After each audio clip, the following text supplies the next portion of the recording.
Salamat. Sa malaking tulong mo sa mga senior ko. At lahat po kami nagkakasaya, nagkatutuwa na hindi nyo po kami pinabayaan.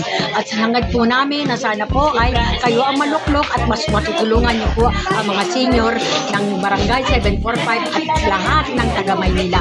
Maraming salamat po, Ma'am Mara. I love you, Ma'am Mara. Maraming salamat po, Ma'am Mara. Malaking tulong mo sa akin. Ano ba nangyari sa inyo? Wala na ba? Ano po ang findings? Bato sa abdo. Clearance na ako ngayon para Operahan po. operahan sa So, ayan, eto po. Papunta po kami ngayon. Hindi. Papunta kami ngayon kay Baby Cheka.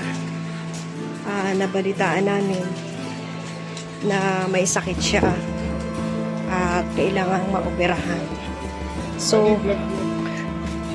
So nagpaabot si Mamara ng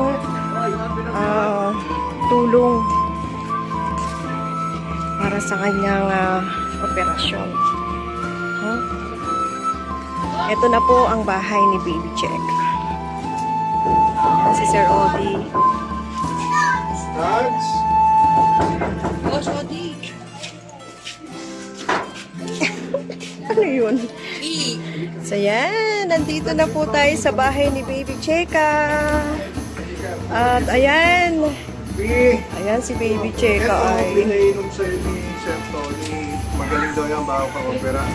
ay, azithromycin. Magaling na. Tapos ito uminom ka raw. Isa ngayon, isa bukas. Ano po ito? Magaling din yan. So pinadalahan pa siya ng gamot ni Mama. Tapos ito pinabibigay siya. Ay, sige po. Pasok na kayo. Para sa kanyang Maraming operasyon. salamat po, Ma'am Mara. Malaking tulong mo sa akin. Ano ba nangyari sa inyo? Ano po ang findings? Bato sa abdo. Clearance na ako ngayon para Operahan po. operahan ako sa Huwebes ko malalaman na status. Okay po. So, Pasok ko muna lahat ng lab ko, ultrasound lang. ayan. So, napakalakas nyo kay Mamara. At ayan, ano po, Kaya nga, message nyo po kay Mamara. Ma'am Mara, marami pong salamat sa mga tulong mo sa akin, sa mga senior ko, na isang hindi lang sa'yo, lahat meron, walang naiiwanan. Marami pong salamat sa inyo, Ma'am Mara.